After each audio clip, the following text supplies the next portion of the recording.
Começou?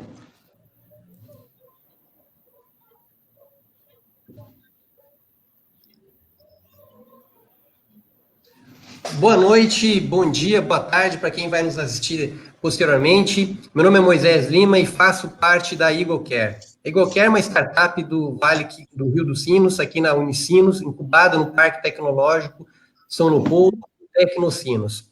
Hoje nós vamos estar realizando aqui mais uma live do aplicativo EagleCare, o aplicativo de saúde multiplataforma. E essa live hoje é especial. Nós vamos estar abordando um tema muito importante que é sobre a educação, que é o desafio de pais e filhos na educação em tempos de Covid-19. Lembrando sempre que essa é uma iniciativa da startup EagleCare, juntamente com o apoio da Universidade do Vale do Rio dos Sinos, da Unicinos, e também do Parque Tecnológico São Leopoldo, o Tecnocinos. Vamos informar que as pessoas podem mandar perguntas para nós, que nós vamos estar lendo ao vivo aqui para as pessoas, e também encaminhar para nossas convidadas aqui, que são convidadas que têm uma grande experiência e que vão poder contribuir muito para a discussão, o debate sobre a educação em tempos de Covid. Então, inicialmente, eu gostaria de agradecer muito a presença da professora Maria Lúcia, da professora Jaqueline e também da professora Ana Maria. Eu vou fazer rapidamente uma apresentação de ambas para que todo mundo possa conhecê-las e assim saber um pouco das suas experiências e também do seu conhecimento e contribuição na área da educação. Professora Maria Lúcia, então, é graduada em Educação Artística, com especialização em Arte da Educação e Deficiência Intelectual, professora pública da Rede Estadual de Ensino há mais de 40 anos, experiência na gestão escolar por 16 anos em Porto Alegre. É professora do Serviço de Atendimento Educacional Especializado e também professora itinerante do SAE, Zona Sul de Porto Alegre. A professora Jaqueline Magalhães Dias, pedagoga, professora de Educação Infantil no Colégio Anchieta e pós-graduanda em especialização em Educação Infantil. E também contamos aqui com a professora Ana Maria Marques Palage, doutora em Educação pela Unicinos, pertence ao grupo de pesquisa e educação digital da Universidade da Unicinos, atualmente é professora universitária no curso de Pedagogia, aluna do pós-doutorado em Educação da Unicinos. Atuou na área de Educação Básica do Paraná por mais de 40 anos. Muito obrigado por vocês estarem participando dessa live. É um prazer imenso poder estar recebendo aqui e debater um tema que é muito importante. Bom, nós fazer uma contextualização aqui, nós vivemos um cenário de pandemia em que a gente tem uma deterioração muito rápida das condições sociais, o aumento do desemprego, o aumento da pobreza, a preocupação de pais, né, e também, vamos dizer assim, de toda a sociedade sobre quando isso vai acabar e como isso vai terminar, né? Vamos dizer assim, a gente não tem no horizonte uma data, uma previsão de quando isso vai acabar. Isso talvez seja algo que nos deixa mais ansiosos ainda, porque a gente não tem um período para tudo isso encerrar. E a gente tem uma situação em que a nossa casa, o nosso lar, ele tem um novo significado. Ele não é só o lugar onde a gente mora, dorme, por exemplo, mas é o lugar onde a gente passa a conviver com as pessoas, né, com o meu filho, com a minha filha, com a minha esposa, enfim, todo mundo fica ali, né? A pessoa, vamos dizer assim, que diz assim que eu consigo superar isso aí tranquilamente, né? Acho que ela, vamos dizer assim, não é uma tarefa muito fácil, é algo bastante complexo. Então, a gente queria entender como é que a gente vai superar esse momento. Qual é o desafio da educação neste momento? É a gente, mesmo à distância, estudar à distância, né? Ou na questão da educação infantil, é necessário que a gente tenha um pouco mais de paciência, um pouco mais de diálogo. É importante brincar nesse momento com nossos filhos, ao invés de só passar as tarefas e acompanhar as tarefas que são repassadas por parte da escola, né? Qual é o papel que os pais têm que ter neste momento de pandemia, de isolamento social, de quarentena, em que todos estamos dividindo aquele espaço ali, e como a gente pode, vamos dizer assim, enfrentar essa situação, de que maneiras a gente pode enfrentar essa conjuntura toda que é bastante adversa e que não tem, vamos dizer assim, uma previsão para que se acabe ou que a gente, vamos dizer assim, as coisas sejam um pouco mais tranquilas, vamos dizer assim. Então, começo fazendo essa boa provocação aqui para a professora Ana Maria Marques, para falar um pouquinho dessa questão. Boa noite a todos, né? Bom dia, boa tarde, como disse o Moisés, né? Quando nós estamos nesse mundo online, nós nunca sabemos, né, qual é o horário, quais são os tempos e quais são os lugares, né?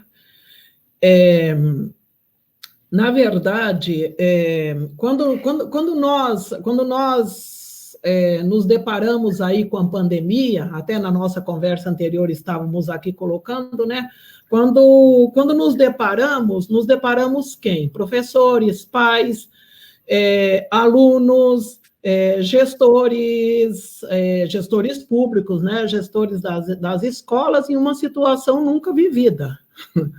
Então, essa situação de nunca vivida, todos nós, na verdade, com uma frase bastante dita ultimamente, né, nós estamos aprendendo a trocar a roda, né, com o carro andando. Então, essa é uma frase, aprendi de uma outra pessoa, não sei quem a criou, né, mas estamos aprendendo isso.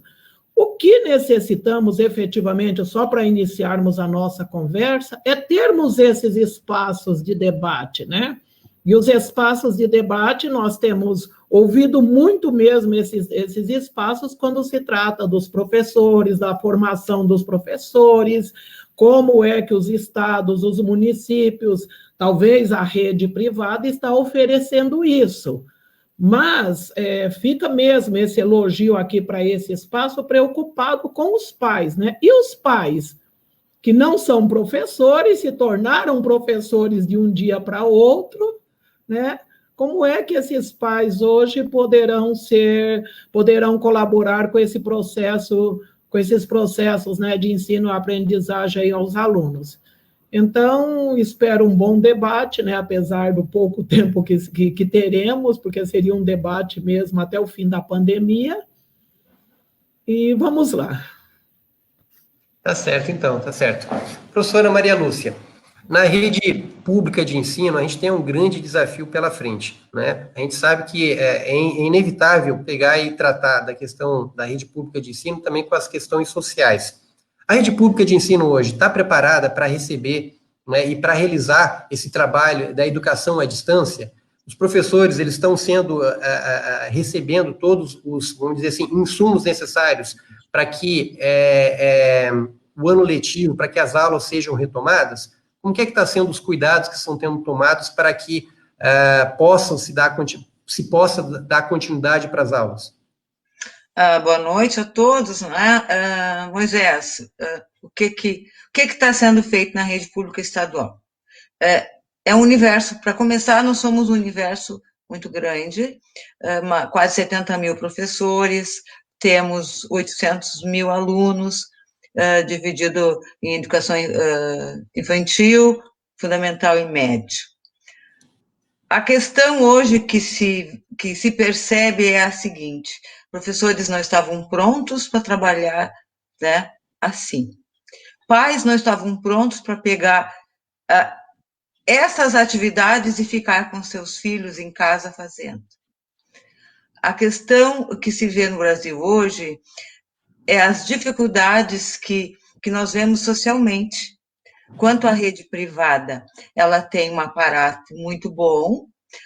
Estamos nós aqui na rede pública, com pais que mal têm um telefone e que a rede de internet dele, ele alcança quando ele passa em algum lugar aberto. Pelo menos essa é a minha realidade. A SEDUC criou salas digitais, mas para que elas estejam, para que os professores possam dar suas aulas, tem que ter alunos online. Os pais não sabem o que é e-mail, eles não têm endereços eletrônicos ainda, né? Eles não sabem o que eles vão fazer, como vão fazer. né? Tem professores que ainda, como disse a professora, estão trocando pneu com o carro andando. Elas, ao mesmo tempo que elas precisam atender essa demanda da SEDUC, elas têm que aprender.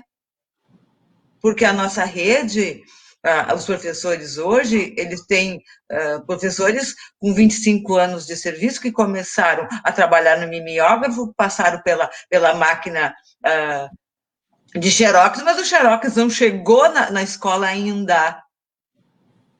Então, claro que tem escolas públicas, sim, muito equipadas, mas tem escolas públicas, sim, muito ainda aquém de uma tecnologia e de um professor aparelhado para usá-la.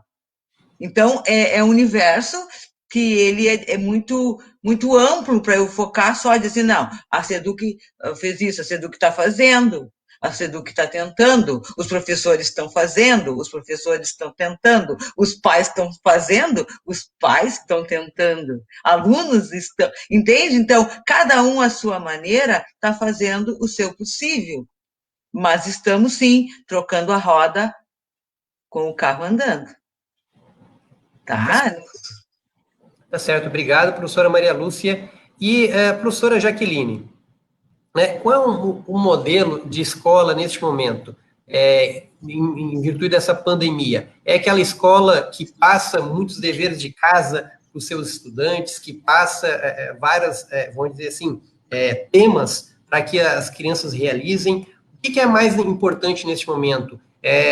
Os pais interagirem com os filhos e acompanharem os seus estudos, ou até mesmo brincarem com seus filhos, que é uma questão que faz parte da educação.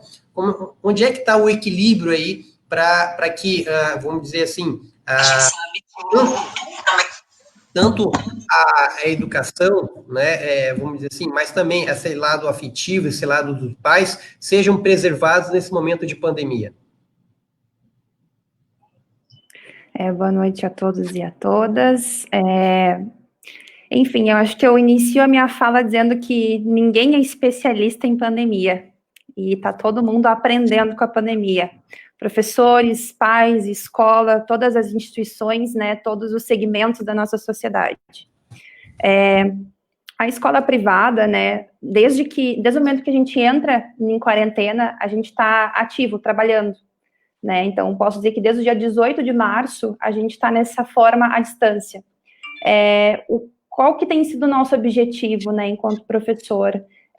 Tentar nos aproximarmos cada vez mais da realidade das famílias, porque cada família passa por uma realidade. Cada casa tem a sua situação, né? Então, a gente vai ter casas em que nenhum familiar teve Covid-19, a gente tem casas em que alguém teve, casas em que todo mundo teve a Covid, né? E situações em que tem pais que estão em home office e que não tem como dar esse suporte para a criança, sabendo que a criança não pode estar à frente de um computador sozinha, ela tem que ter um apoio, ela tem que ter alguém que a auxilie naquele momento, né? Então, em virtude de tudo isso, a gente está tentando criar um espaço mais reflexivo, o mais aberto possível, porque quando se trata de educação infantil, a gente tem que pensar que essas crianças, elas perderam muita coisa. Elas perderam o convívio com outras crianças, porque crianças pequenas, né, da primeira infância, elas aprendem nas suas interações com o outro. E as crianças, se a gente for pensar nisso, a criança perdeu questões essenciais para o seu desenvolvimento, né? Então, tem crianças que muitas vezes não querem participar de uma aula virtual, que não querem fazer uma atividade, porque elas entendem que seu espaço familiar, a sua casa, não é o espaço para isso. Porque, inclusive, o espaço escolar foi perdido. Eu não vou mais para o meu colégio, né? Eu não vou mais para aquele lugar onde eu tenho tantas aprendizagens, faço tantas descobertas. Então, é um momento muito bom para que essa relação família-escola se aproxime mais, para que ela possa melhorar, para que a gente possa dialogar sobre isso. Né? Então, se abre um canal muito bom para essa conversa, para essa aproximação, para esse diálogo, de escutar também as famílias, o que está dando certo, o que não está dando certo, o que a gente pode fazer. Eu acho que isso é fundamental, e sempre pensando na criança. A educação infantil, né, ela tem sim o seu currículo, ela tem sim as suas habilidades e competências a serem desenvolvidas, né, que a criança tem que desenvolver, mas nesse momento, o que é o mais importante? É o vínculo. não perder o vínculo, porque se a gente for pensar também, quanto tempo de aula tivemos com a turma deste ano? Fizemos, de fato, uma vinculação forte com essas crianças? Não tivemos tempo hábil para isso. Mas eu acho que, com todos os recursos que temos hoje, isso é possível, dessa aproximação, da manutenção dessa vinculação com essa criança, né? É possível. E a gente também tem que entender que essas realidades que cada família vive, elas são, sim, importantes de serem ouvidas, de serem vistas. Porque, por exemplo, eu não posso obrigar uma família a fazer atividades com a criança, sendo que eles estão em home office direto, né, tem suas reuniões, tem também seus afazeres de casa, né, a mãe, nesse momento, ela fica muito sobrecarregada com tudo que tem que ser feito, porque a mãe é a chefe do lar, muitas vezes, né, ela que tem todas as atividades de casa para serem feitas. Então, é um espaço de acolhimento. Tem que ser um espaço em que a gente possa se ouvir e se ajudar, né? E nesse sentido, o colégio, né, a escola, ela tem que ajudar. Ela tem que continuar proporcionando esse ambiente de desenvolvimento para a criança, mas no sentido de ajudar, de colaborar com essa família. Não no sentido de trazer mais um peso, mais uma atividade para o dia a dia, mais algo que vai tornar essa rotina familiar algo muito complexo de ser vivido. Porque de uma hora para outra, tivemos que todos nós convivermos e ter essa relação muito próxima com todo mundo que mora com a gente em casa. Que antes não era assim. Antes tu passava as tuas 4 horas no trabalho, no colégio. Aí, muitas vezes, via o marido, né, a esposa, somente à noite. Hoje em dia, não. Hoje em dia, por mais que um esteja num cômodo e o outro no outro, a convivência se tornou algo muito próximo. E já vemos muitos relatos de famílias que trazem isso como algo que tem trazido muitos conflitos para dentro de casa. Então, por isso que eu volto a falar, é um espaço de acolhimento e de muita empatia, de se colocar no lugar do outro, né? Essa atividade vai gerar um transtorno, um estresse, ou ela vai proporcionar um momento que a criança vai ter além de entretenimento, de aprendizagem, né? De criação. Acho que são coisas bem importantes de serem colocadas. Tá certo. Obrigado, professora Jaqueline. E, professora Ana Maria, a gente vive num mundo bastante competitivo, a gente vive num mundo onde a gente é cobrado por metas, é cobrado por resultados.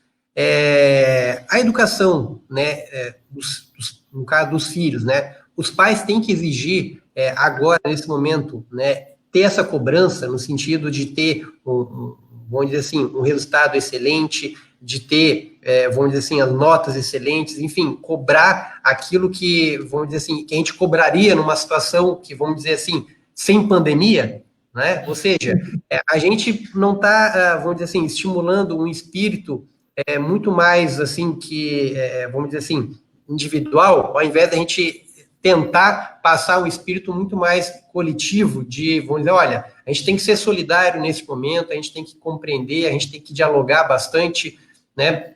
Que caminho que os pais devem seguir neste momento? É o da cobrança ou é de incentivar um espírito muito mais de, vamos dizer assim, de companheirismo, de levar as coisas assim, lado a lado, no sentido de ser colaborativo? Bem, nós estamos fazendo uma certa cobrança dos nossos alunos em tempo de pandemia, aquilo que não era hábito antes. Então, nós precisávamos pegar a educação brasileira, né, o aluno brasileiro, e sem preconceito, não é uma questão do que é ou não é, uma questão cultural, né? Então, o nosso aluno brasileiro, ele ficava ali 5 horas, estou falando de um aluno de ensino médio, ele ficava 5 horas sentado fazendo atividade? Não, ele não ficava, né?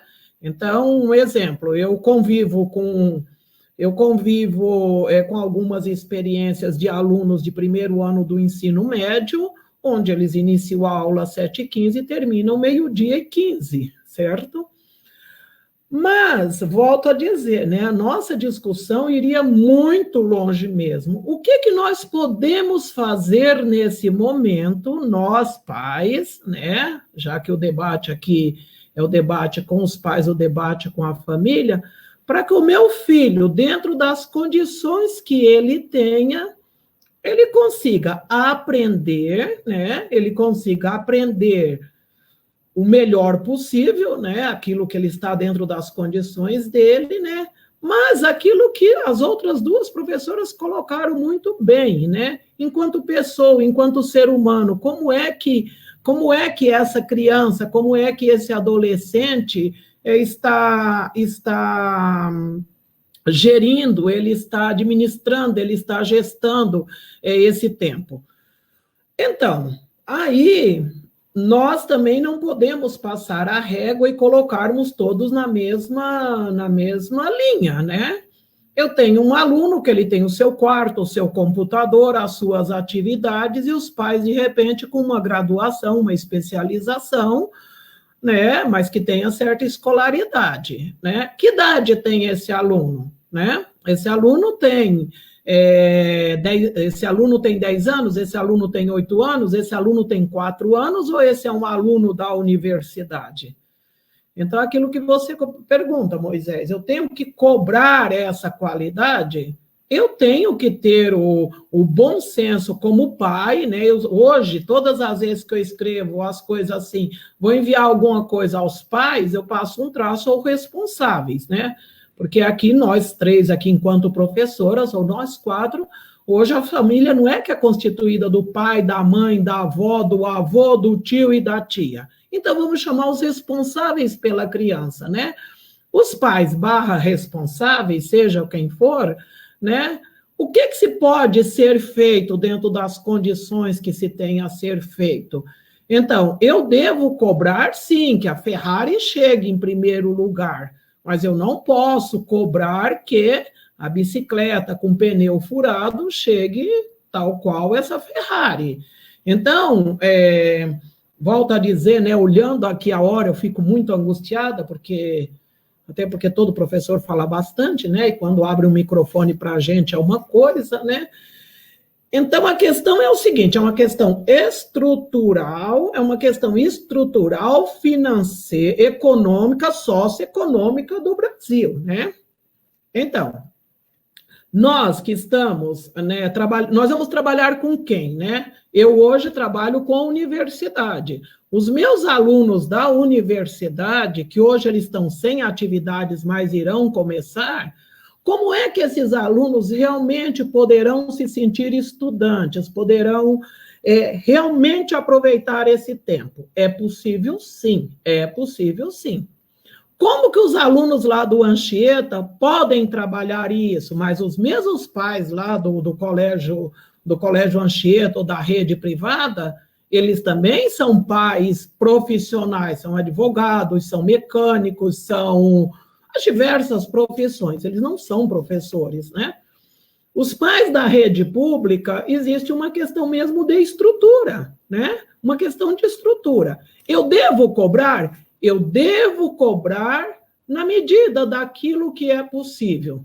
E hoje eu diria assim aos pais, né, aos pais que estão nos assistindo, é necessário levar em conta como é que está o emotivo psicológico dessas crianças, né? Eu tenho a filha de 15 anos, ela está na rede privada, ela está estudando desde o primeiro dia, estudando mesmo, mas eu sinto que é uma menina que está isolada hoje, né? Porque ela não sai, até porque a minha cidade está mesmo com foco muito grande do Covid. Porém, é possível, sim. É possível na medida de cada um, infelizmente, Moisés, né? Agora, o que não pode é o seguinte, é você ter alcatra e não fazer o almoço. E você ter não dá para menosprezar o chuchu nem nada, né? Mas você ter um chuchuzinho de fim de feira e querer que faça banquete, né? Nossa, olha, o ano aí, para quem é bem novo, né? O 2020 vai ser um ano que vai nos ensinar para a vida. Vou dar espaço aos demais, desculpe.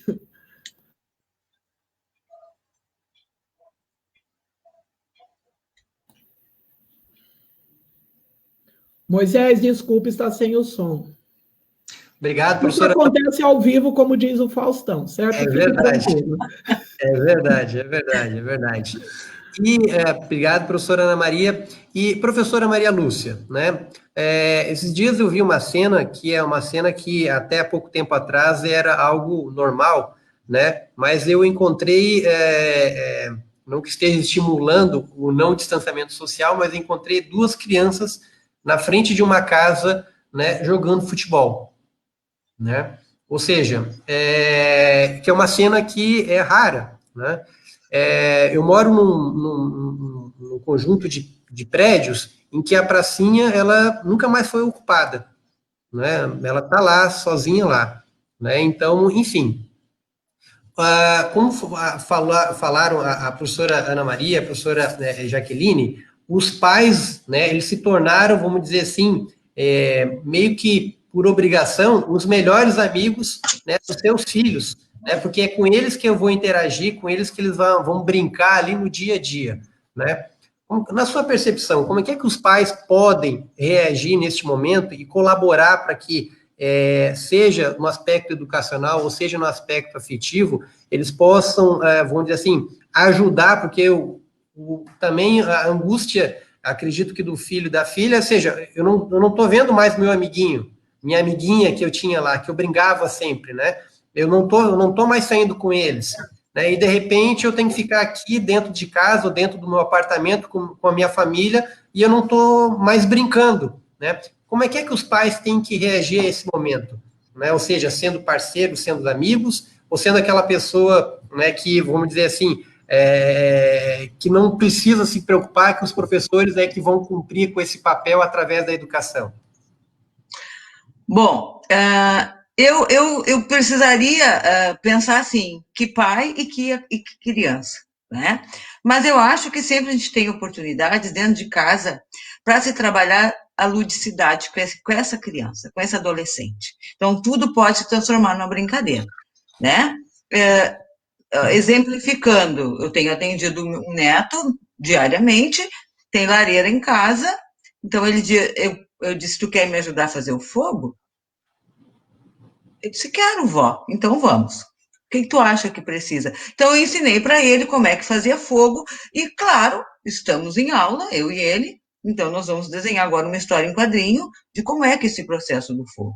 Como é que tu começou? Como é que tu começou lá no primeiro quadro? Como é que foi o segundo? Para que serve?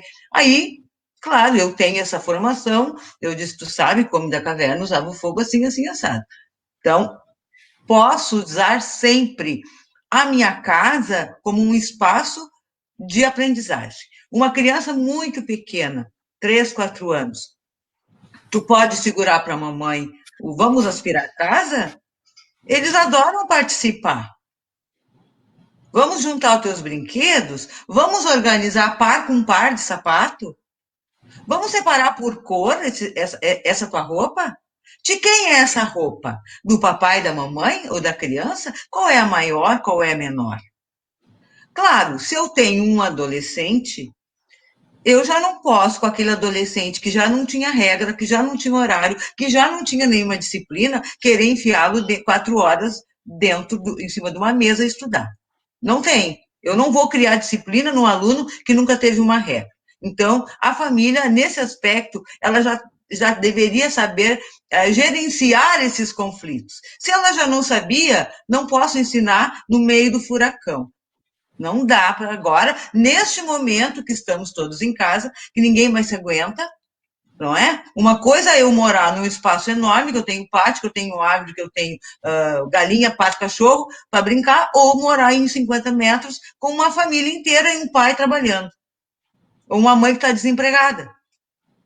Como é que fica? Tu acha que ela vai querer parar para dar aula se ela está preocupada que ela não tem nada para pôr na panela? Eu acho difícil neste momento. Mas vamos para o adolescente.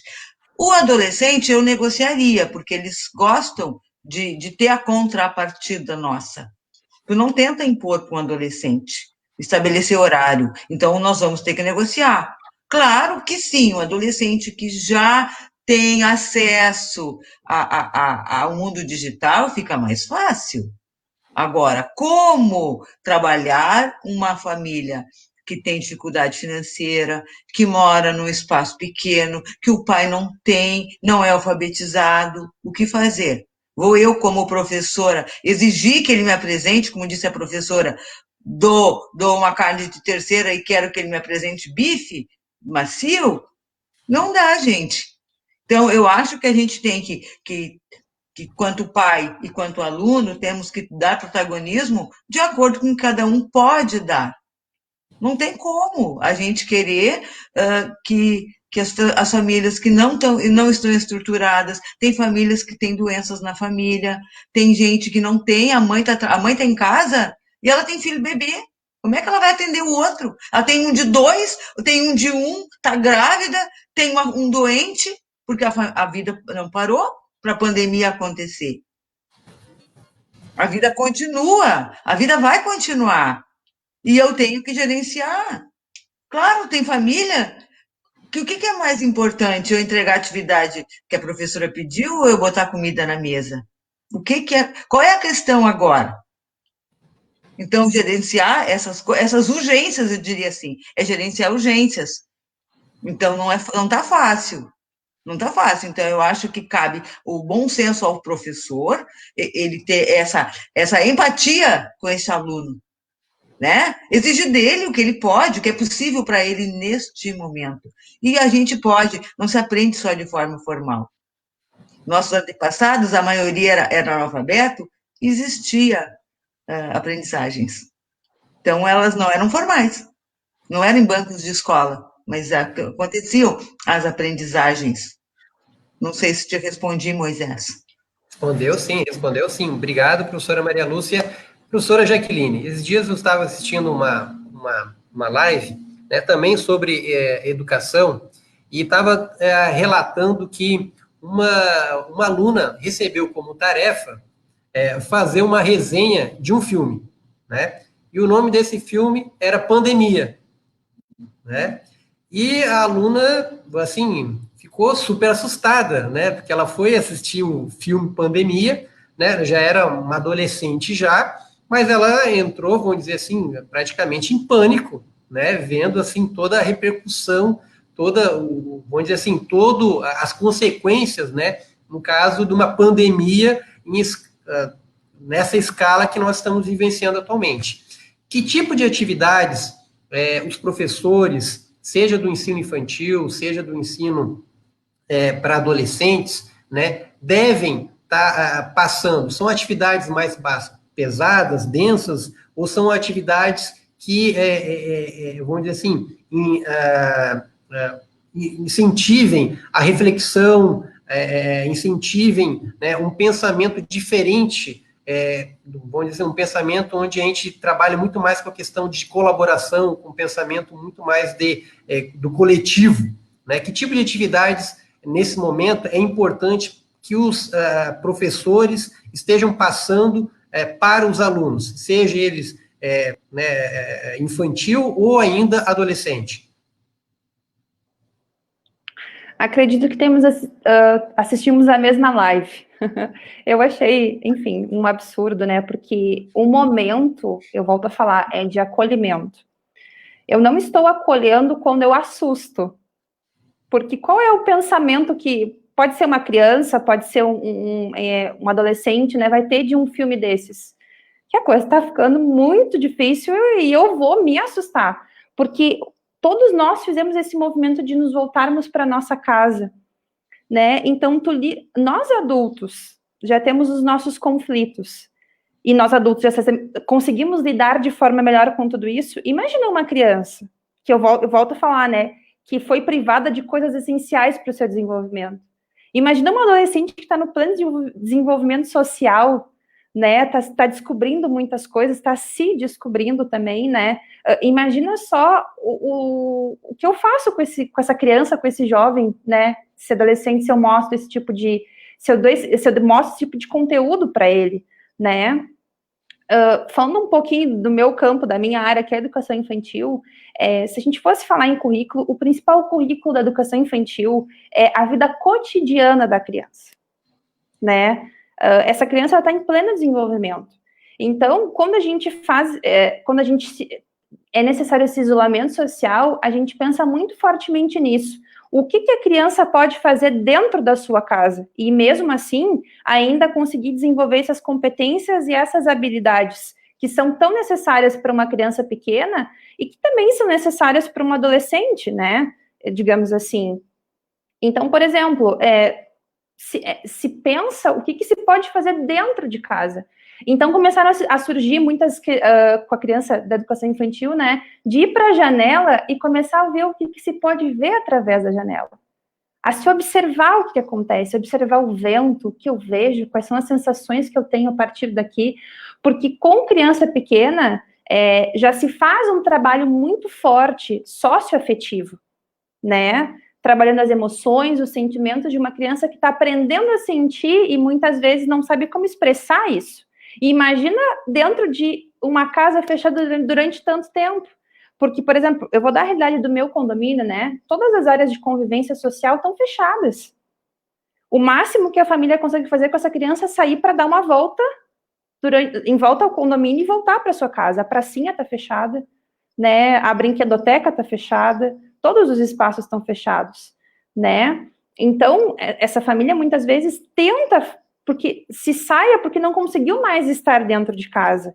E a gente também tem que, não criticar ou julgar, mas tem que entender se saiu é porque era necessário sair, entende? O momento não é um momento de crítica nem julgamento, é um momento de acolhimento. Eu volto a falar, essa é uma palavra fundamental no momento que a gente está vivendo, né?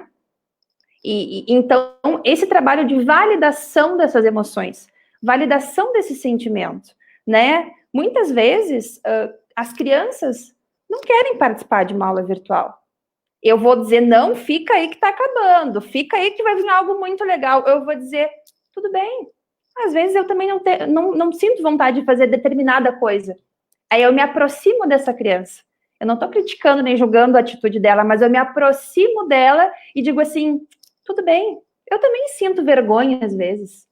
Como, por exemplo, eu posso sentir vergonha num ambiente desses. Eu posso sentir vergonha quando eu vou falar em público, né? A criança acha que não, a criança coloca o adulto como o super-herói, ele não sente medo, ele não sente vergonha, ele já venceu tudo. Só que não, a gente tem que fazer essa aproximação, principalmente nesse momento. Relatos de famílias, prof, ele não quer vir para aula, ele não quer fazer atividade. Tudo bem, nós também muitas vezes não temos essa vontade, né? Aí tu aproxima, tu não se distancia da criança, né? E volto a falar, atividades nesse momento são atividades do cotidiano da criança, atividades que ela teria, sim, no presencial.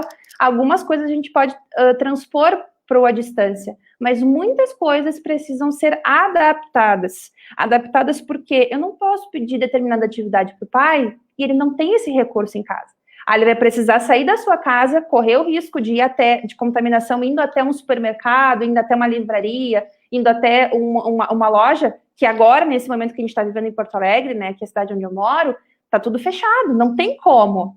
E aí eu gero um transtorno, eu não gero um acolhimento, e muitas vezes não vou gerar nenhum desenvolvimento para essa criança, não vou nem proporcionar um ambiente favorável para que ela desenvolva suas habilidades e competências. Então, assim, tudo nesse momento tem que ser adaptado.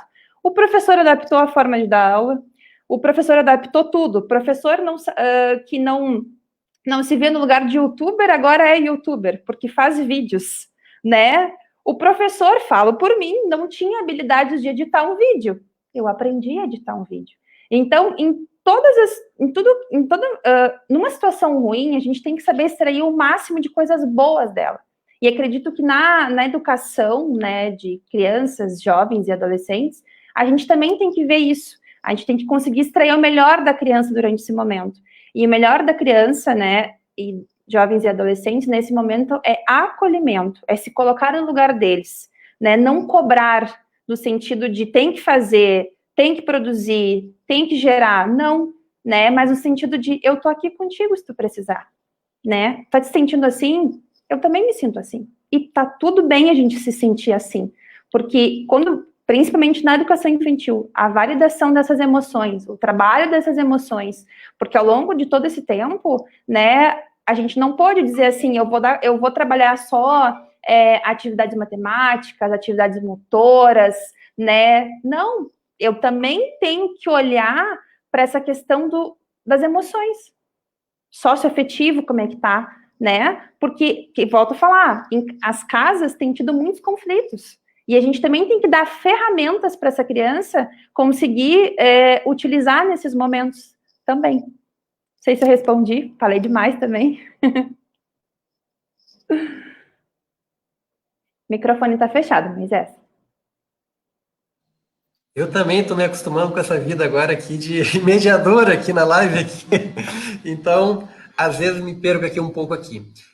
Professora Ana Maria, né, a tecnologia ela está aí à disposição, né, mas essa questão da educação à distância, ela deve estar mais presente, né, na educação, seja de jovens, de crianças, adolescentes ou adultos, ou qual é o impacto que isso aí vai gerar na formação? Ou isso está acontecendo de uma maneira que, com pouco debate, com pouca discussão, e a gente não está sabendo medir as consequências disso, porque agora, né, foi tudo muito forçado, né, não tinha outra saída, ou seja, a educação à distância para crianças e adolescentes, ela também é recomendada, porque para adultos ela já existe essa educação à distância já há um bom tempo já, né? A gente já tem essa educação à distância. Mas no caso para crianças e adolescentes, esse caminho é o caminho correto ou não temos o que fazer, isso vai ser inevitável, a gente tem que adaptar, né, para que isso nos prepararmos para, vamos dizer assim, realizarmos e prestarmos e construirmos uma educação de qualidade, uma educação que, claro, que a educação de qualidade não é somente ter tecnologia, passa por melhores salários dos professores, reconhecimento, valorização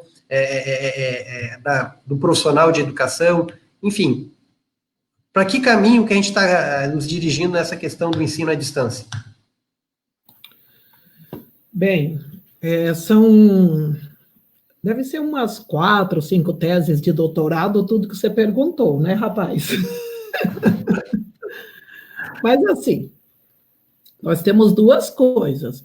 Para as crianças da Jaqueline, jamais. Para os jovens, adolescentes da Maria Lúcia, jamais, né? Então, nós poderíamos pensar... Existem duas coisas, né? Quando nós estamos falando de educação à distância, eu estou falando de uma modalidade. Então, eu tenho a educação presencial, né? Eu tenho a educação presencial e eu tenho a educação à distância. Hoje, a educação à distância, ela cresceu muito, não, nesse momento, não estou falando do período de Covid, estou falando de um período sem pandemia, né? Se isso é possível nesse nosso filme aqui de ficção. Então, a educação à distância, ela termina ganhando passos largos mesmo, né? Informações, inclusive, de professores. Porém, eu trabalho já há muitos anos com a educação à distância, ou faço cursos à distância, eu, Ana Maria, enquanto aluna, ou mesmo enquanto professora. Hoje, nós que já estamos aí em uma caminhada muito grande, a gente não fala mais em educação presencial ou educação à distância, a gente fala do processo de educação. O processo de educação que eu estou propondo, ele é um processo de qualidade, ele tem uma proposta pedagógica efetiva. Então, no Brasil, nós colocamos o ensino público, o ensino privado, o ensino público, o ensino privado.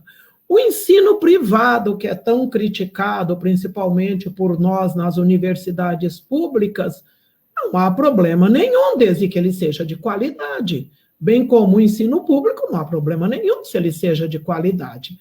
Então, de novo, para as crianças da Jaqueline, jamais. Para as crianças, para os jovens, adolescentes da Maria Lúcia, jamais. Porque elas colocaram muito bem isso mesmo, né? Não é só o conteúdo, não é só o 2 e o 2 são 4, é a afetividade, a socialização, é aprender a conviver em sociedade, criar um projeto de sociedade em conjunto. Certo? Quando se trata da educação superior, você pode ter propostas maravilhosas do ensino online, do ensino à distância, Mas daí, Moisés, e a todos que estão nos ouvindo, e as professoras que estão aqui compartilhando comigo, professora Maria Lúcia, professora Jaqueline, aí, volto a dizer, né? Que proposta, que concepção, que formação que esses professores têm? Será uma tendência? Não, não. Né? Se for uma tendência, seria uma tendência mercadológica, né? Seria uma tendência de mercado, de oportunismo, né? Mas o Brasil, ele precisa repensar sua educação, ele precisa repensar sua qualidade, ele precisa pensar os seus resultados, ele necessita pensar, né? Então, não se pode. Aí, antes que eu esqueça, nós temos que deixar bem claro, o que os professores efetivamente necessitam, seja na educação infantil, seja no ensino, nas séries iniciais do ensino fundamental, final, ensino médio ou universidade, é sim incorporar em suas práticas presenciais ou à distância as tecnologias, né? As tecnologias, e não uma modalidade. Então, hoje, quando você nega ao aluno, né, que ele aprenda com um celular, que você nega ao aluno que ele aprenda com determinados dispositivos, determinadas ferramentas, você está negando as invenções do seu tempo. Então, eu coloco muito isso. Nosso grupo de pesquisa, né, o GPEDU, Grupo de Pesquisa em Educação Digital, nós colocamos muito isso. Lá na minha aula presencial, né, eu posso pegar, como disse a professora Maria Lúcia, se eu errei ali a professora, mas acho que foi a Maria Lúcia que eu posso muito bem pegar um celular e com o celular ir lá e fazer o perímetro, uma área de um espaço. Posso fazer isso. Isso no presencial, ensinando, que eu estou tratando de crianças, né? Então, para a sua pergunta é o seguinte, nós temos que diferenciar o que é modalidade, né? E o que é o uso das tecnologias. E essa pandemia, ela não trouxe nada de bom, tá? Mas vamos supor o que a gente ainda vai tirar do fim desse lodo aí, né? Que os professores, de uma certa forma, se viram obrigados mesmo, né, a fazer o uso. Por enquanto é o uso, por enquanto é apenas o uso. Eu estou apertando o botão e eu estou usando. Quando terminar a pandemia, que esperamos que seja logo, nós vamos efetivamente iniciar com o processo de compreensão desses processos com a tecnologia. Então, nós vamos parar de darmos aulas online com a mesma forma das nossas aulas presenciais, tá? Mas sem cogitação. Um parque com criança brincando, uma escola de educação infantil, né? Os meus meninos dos 6º anos, viu, Maria? Eu era pedagoga de 6º anos, minha paixão, certo? Ou mesmo as minhas alunas de pedagogia que eu posso levar, estar com elas nos campos de estágio. Não, gente, esses processos, aí a gente tem que olhar um pouco a Europa. Por que a Europa, ela nega tanto esses processos? Mas não podemos negar o uso das tecnologias lá dentro do ensino presencial. Obrigada. Tá certo, obrigado, professora Ana Maria. E, professora Maria Lúcia, né, a gente tem uma pergunta aqui de uma internauta aqui que nos mandou aqui, a professora Edelvira Lima, lá de Torres, lá, né? Para a criança que está se alfabetizando, qual seria o caminho, então, ou seja, para aquela criança que está se alfabetizando, né? Qual seria o caminho dessa, vamos dizer assim, da educação dessa criança ali que precisa se alfabetizar? Bom, posso falar que eu estou numa jornada de aprendizagem com um neto que estava num processo de alfabetização, 3º ano não alfabetizado, e eu tomei para mim essa missão. Bom, claro que eu tenho a facilidade de experiência. Como um pai, vamos lá, um pai, uma mãe em casa, com uma criança em processo de alfabetização. O que eu sugiro, tá? São sugestões bem simples, e que eu dou para as mães, para os pais, ou para os responsáveis, né, dessa criança. Eu acho que todo momento é momento. Então, se vamos fazer compra, se vamos fazer um bolo, pega o ovo. Bom, eu acho que aí, ovo, com que, né? Vamos trabalhar com a parte de som, que som faz, né? Arroz, né? Ovo, né? Escola. Então, nós temos essas oportunidades de começar a fazer isso. E o código alfabético, ele está em todos os lugares. Ele não é um setor privado dentro da escola. Não é? Nós lidamos com a imagem. Então, como eu sou das artes, eu amo a imagem. Tá? Eu amo a imagem, ela é um código, ela é de fácil acesso, pegue na parte efetiva dele. Então, qual é o teu nome? Eu gosto muito de começar com as minhas crianças, que todas têm as questões de deficiências intelectuais. Então, é um nome, a minha identidade. Como é o meu nome? Eu desdobro este nome, não é? Qual é o nome da minha mãe? Qual é o nome do meu pai? Que letras tem? Quantas tem? Eu acho que se ele decifrar nesse processo, olhem bem, de pandemia, já ele identificar o que é letra, o que é número, ele aprender quantidade, ele aprender que nós vivemos num mundo que tem muitas letras, que isso não está só no livro, está na embalagem, ela está no painel, ela está lá na rua, ela está lá naquele encarte de supermercado que eu sempre adorei trabalhar. Recortar, pegar o encarte, o que começa com a letra A? Vamos ver. Que começa com que brinquedo tu tem com a letra B? Não é? Que barulho faz quando eu digo rato? Pede para ele ouvir, não é? Então, tem, claro que a mãe, o pai não é um especialista, né? Eu estou dizendo isso porque isso são minhas trilhas, é a minha mochila que está cheia. Mas eu acho que se a criança está lá, pergunte à professora também. Devolva para a professora, tu pedisse que eu está introduzindo a letra C. Como é que eu faço? Mostro? Recorto? Desenho no chão? Trabalhem com o corpo dessa criança, porque o corpo ele é um meio de aprendizagem. Uma criança que fica o dia inteiro na frente da TV, ela é só receptiva, é complicado, gente. Ó, eu sou contra TVs, tá? Se não tiver um adulto por perto que faça esse roteiro para ela, tá? TV, como eu digo pro meu neto, né? A vovó não tinha luz com a tua idade. Como é que era, vó? Ah, era assim. Era bom? Sim. A vovó não sabia que tinha luz, então a vovó não conhecia, então não tinha. Então vamos lá na TV, né? Se tá junto, faça o roteiro. Vamos brincar com o corpo, vamos desenhar essa letra no chão, vamos pegar um pedaço de madeira e brincar na terra, se é possível. Vamos pegar um barbante, um cinto, desenhar a letra, fazer com que ela pise em cima. Esses trajetos que eles fazem, em que eles participam, que eles usem todos os sentidos, né? Mistura farinha com água, faz uma pasta, faz essa modelagem. Não precisa ir lá comprar massa de modelar, né? Então, eu sempre dei aula com o mínimo. Então, isso era muito rico. Os meus alunos de arte sempre diziam, professor, tu inventava cada uma. Vamos inventar. Vamos fazer a massa de pão e vamos modelar o pãozinho com essa criança na letra.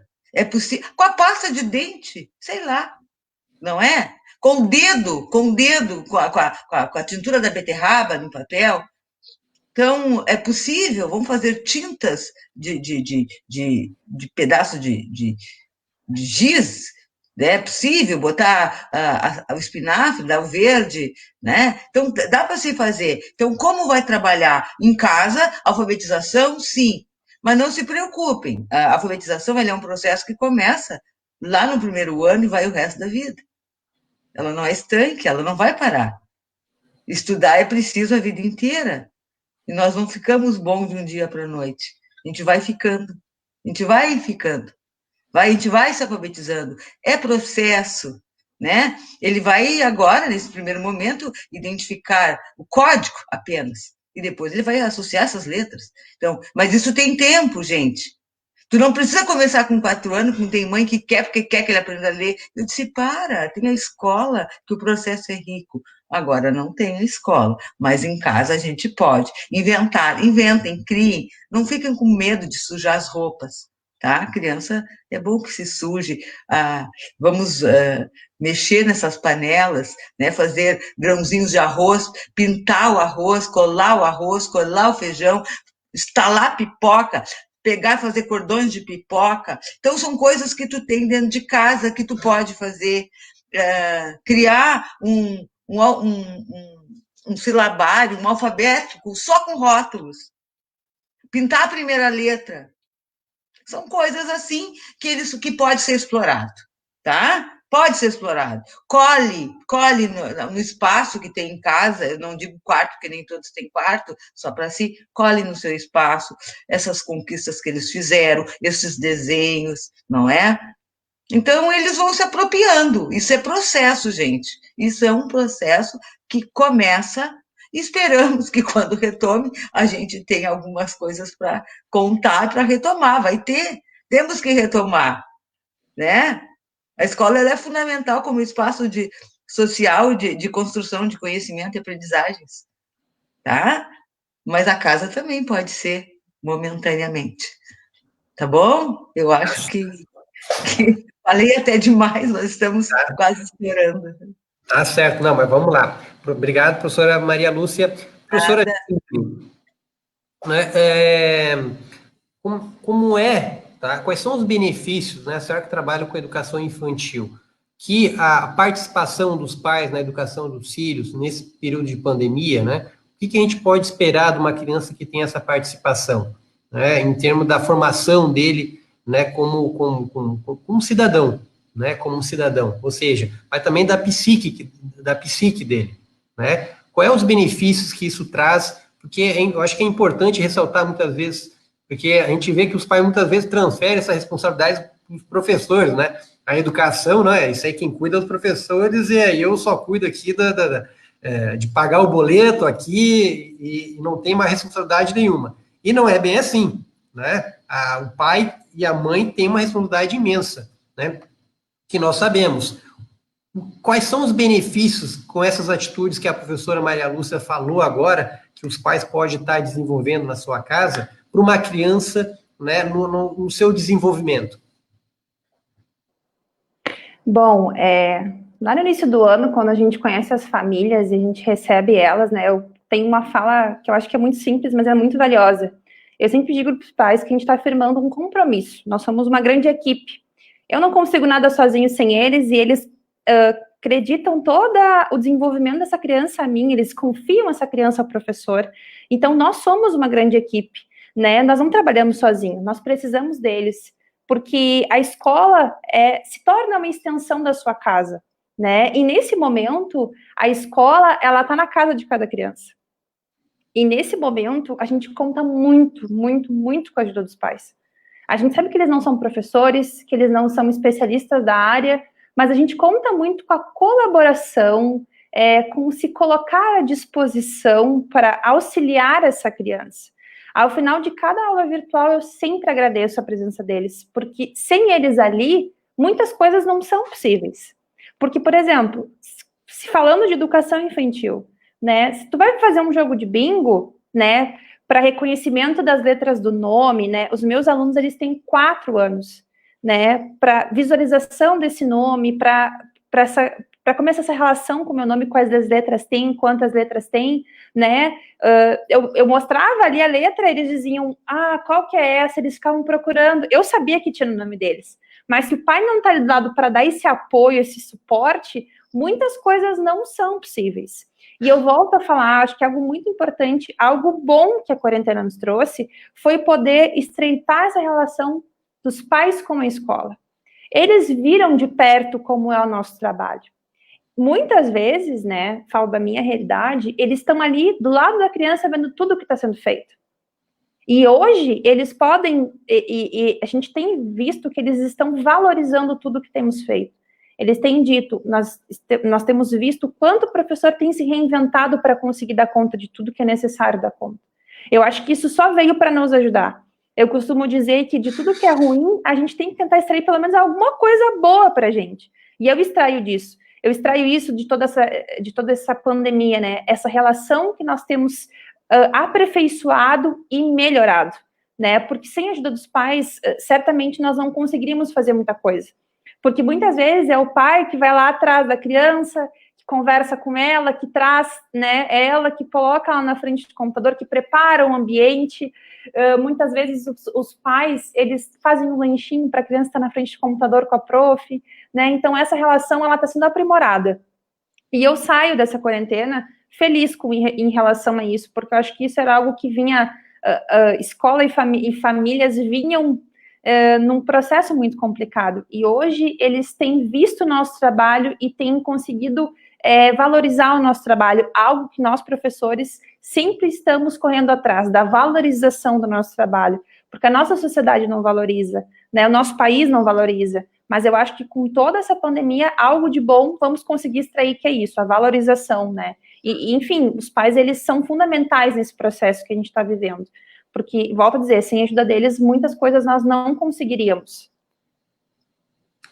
Tá certo, então, obrigado, professora Jaqueline. Bom, nós estamos chegando no nosso final, mas eu quero fazer mais uma rodada, uma última rodada, né, para a gente, para todo mundo se despedir e dar essa contribuição também final. E a gente recebeu uma mensagem aqui da Eliane Alves dos Santos para a professora Ana Marques, aqui, seu aluno do 6º ano, Lauro Brachvogel,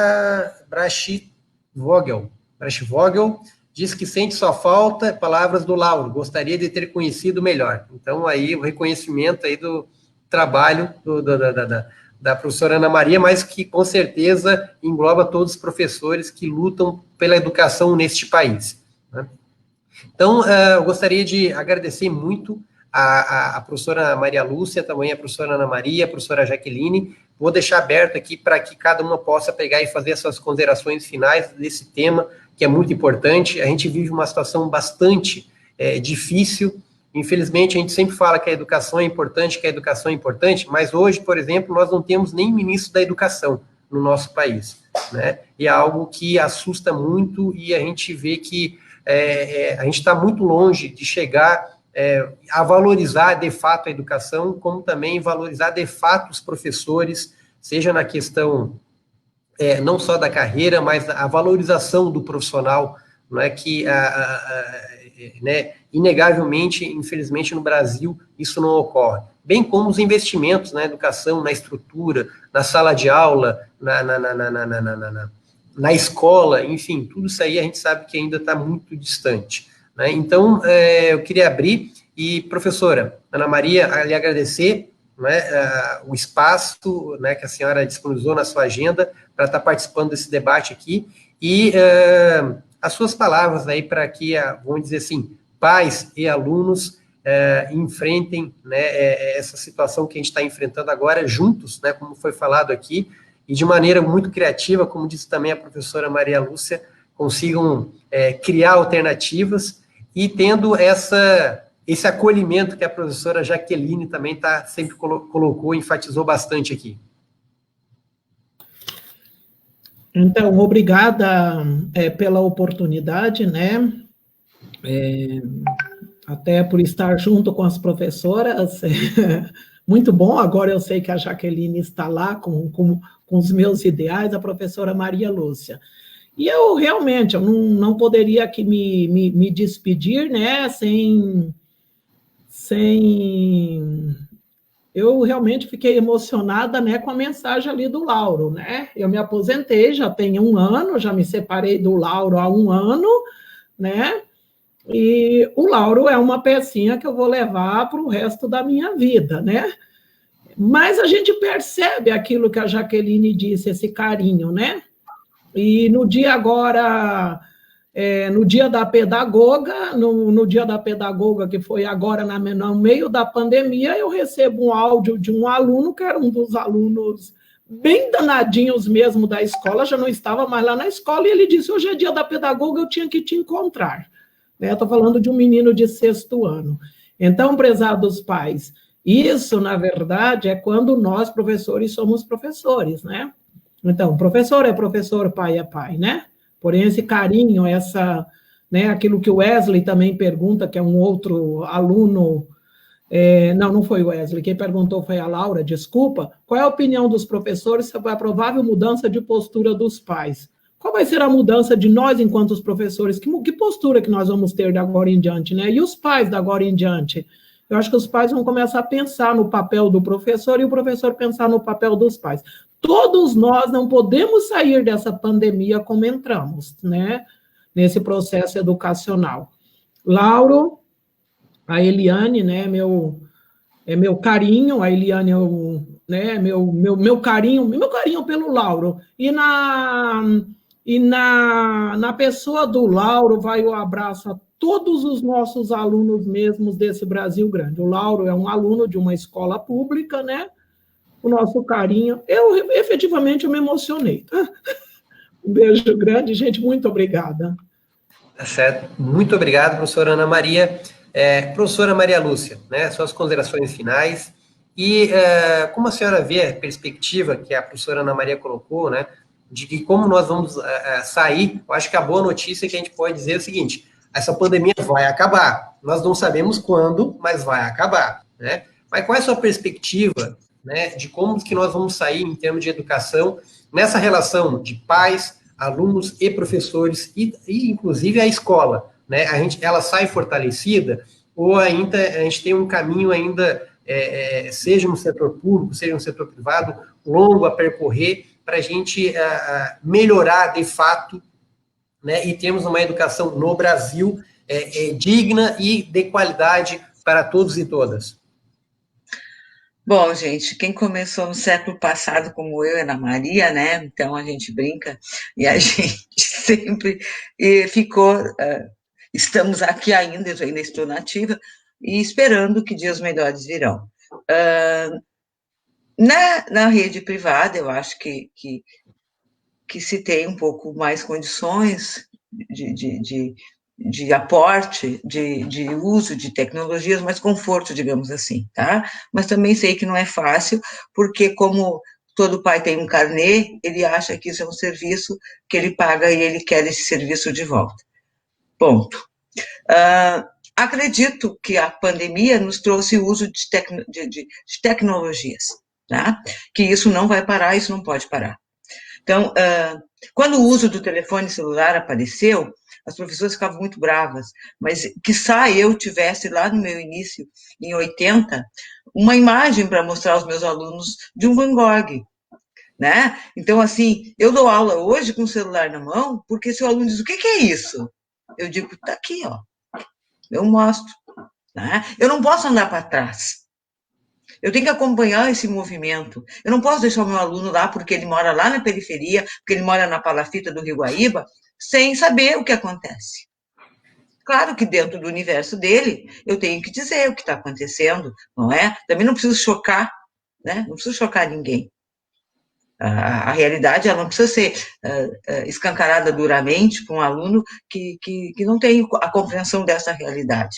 A gente vai conversar, mas também não dá para eu também enfiar minha cabeça lá no buraco, feito o avestruz, e dizer, eu não sei agora, eu não sei, do que quer, eu não sei, eu não sei fazer. Aprenda, professor. Aprenda, professor. Né? Aprenda, o professor tem que estar aberto à aprendizagem. Ele não pode parar de estudar. Ele não pode se acomodar no cargo dele. Talvez na rede privada não tenha, mas na rede pública tem. Então, sei que colegas meus vão ficar muito chateados com a minha fala. Claro, não temos, sim. Temos salários atrasados, sim.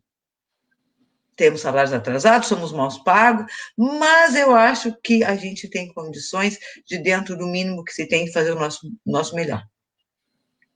Né? Pais também, né? Professor, eu tenho 5 filhos. Opção sua. É opção sua. Foi opção sua. né? Então, a gente tem que aprender, claro que a gente sabe das dificuldades disso, da parte social, da parte que vivemos no Brasil, né? Nem todo mundo tem trabalho, nem todo mundo teve acesso à escola hoje, a pública, está mal aparelhada, sim, né? Os professores não têm condições de ter um computador, de pagar a internet, né? Não tem professor estadual que não tem, que ganha 1.500, a internet é 200, como é que vai pagar? Então, assim, a mantenedora estadual tem que pensar nisso. Um professor, se não sabia usar a tecnologia, porque ele não teve acesso, ele não tem, como é que ele vai fazer? Né? Então, eu acho que, assim, temos que acolher, temos que ser acolhidos, os professores têm que ser acolhidos nas suas dificuldades. A escola tem que ser acolhida pela comunidade. A escola não pode ser, como a escola vai ser arrombada? Como é que uma escola vai ser assaltada? Né? Como é que uma escola vai chover dentro, gente? Isso é impossível. Tá? Então, todos nós precisamos olhar para as nossas carências e perceber, né, quem está acima de nós. O que eu posso fazer para melhorar? Como é que eu posso melhorar a vida do meu aluno? O pai, como é que eu posso melhorar a vida do meu filho? A mantenedora, como eu posso melhorar a vida da escola e do professor?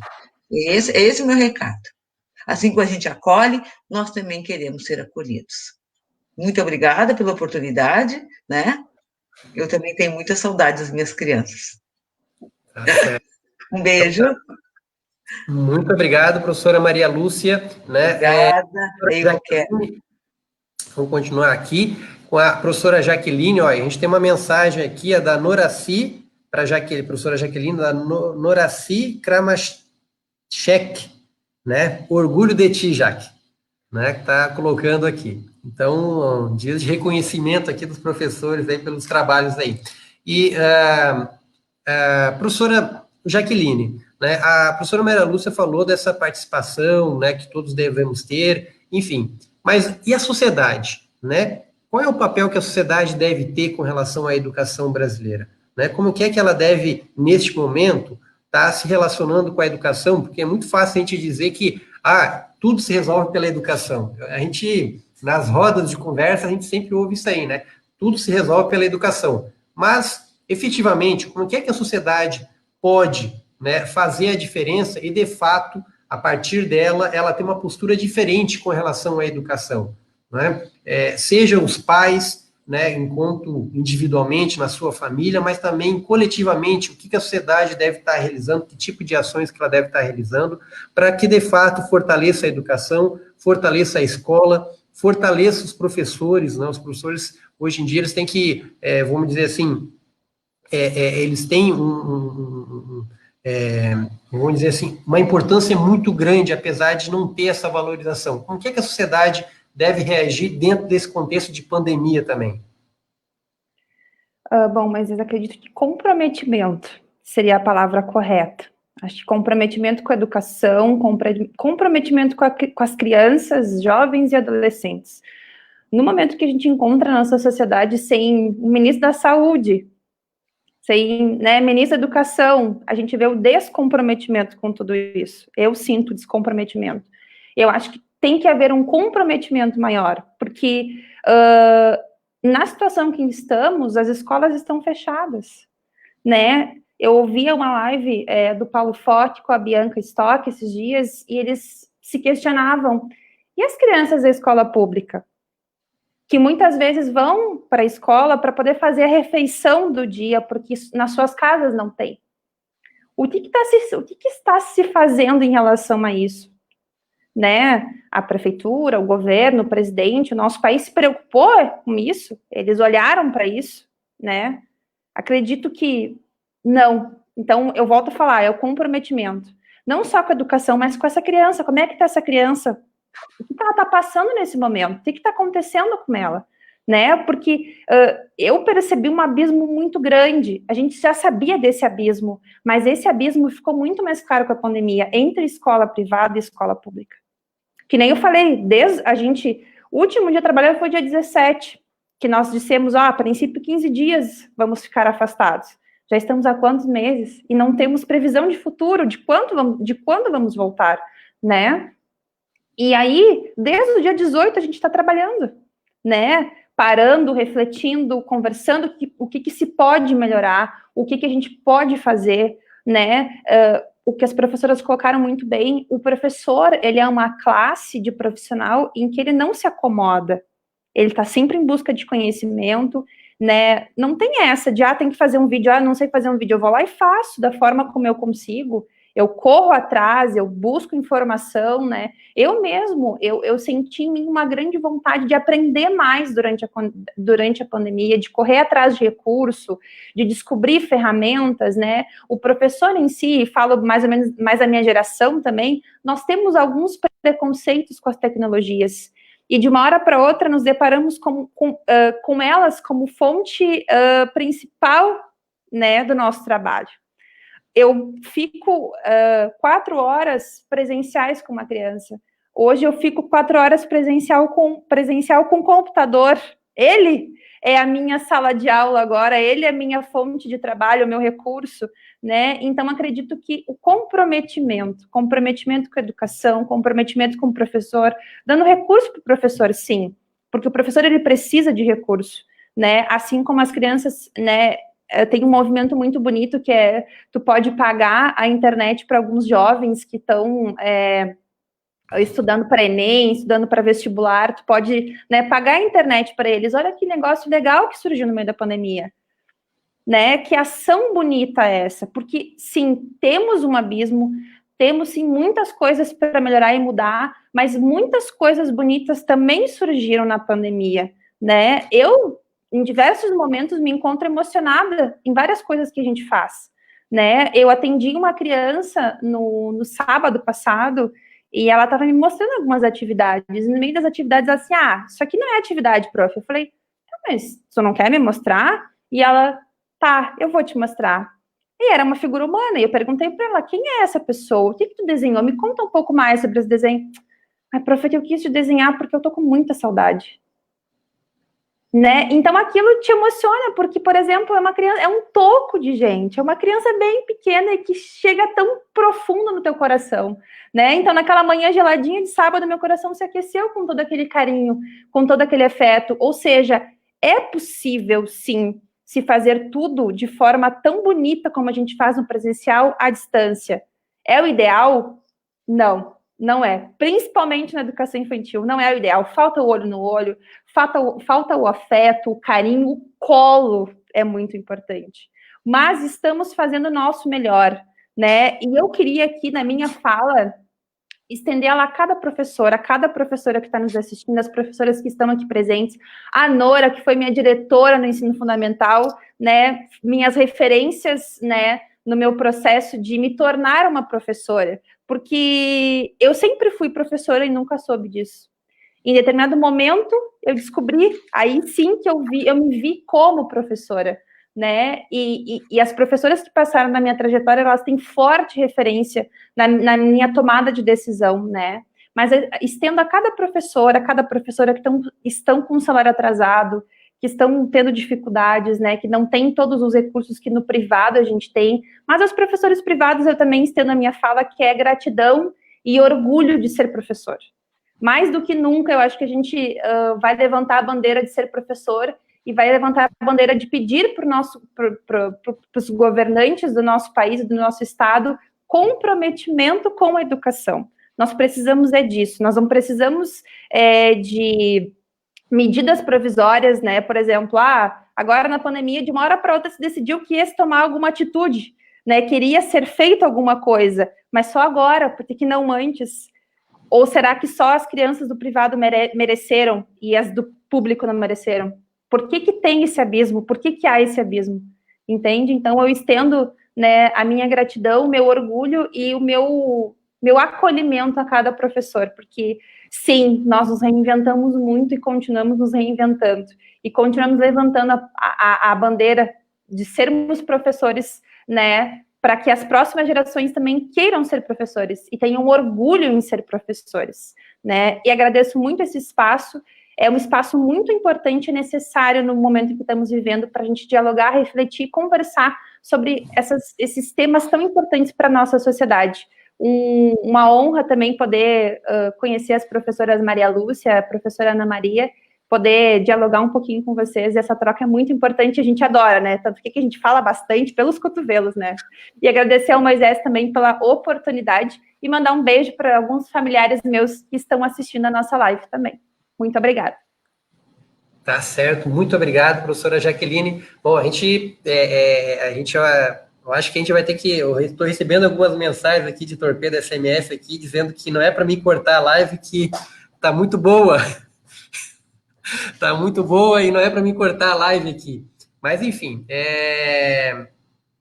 mas vamos realizar uma próxima live, né? Vamos fazer uma outra oportunidade. Eu sei que vocês também têm seus compromissos também, né? E então, mas vamos realizar uma outra oportunidade, uma live também focando esse tema. Eu recebi uma mensagem aqui para falar sobre a questão da violência doméstica, porque uma mensagem aqui dizendo que tem pais que batem nos filhos por eles não estarem aprendendo nessa época do ano, mas foi falado aqui, né, que tem que dialogar, né, com o filho, não é assim na base do chinelo, sei lá o que utiliza lá, da palmada, que vai resolver a questão da educação do filho, né? Eu acho que é uma boa live para a gente realizar numa outra oportunidade, abordar isso aí, né? Não tem que pegar chinelo, cinta, nada, não vai resolver isso aí. O que a gente tem que fazer é dialogar e construir, né? Ter essa conexão com o seu filho, a sua filha ali, e nada de pegar em nada de violência aí, né?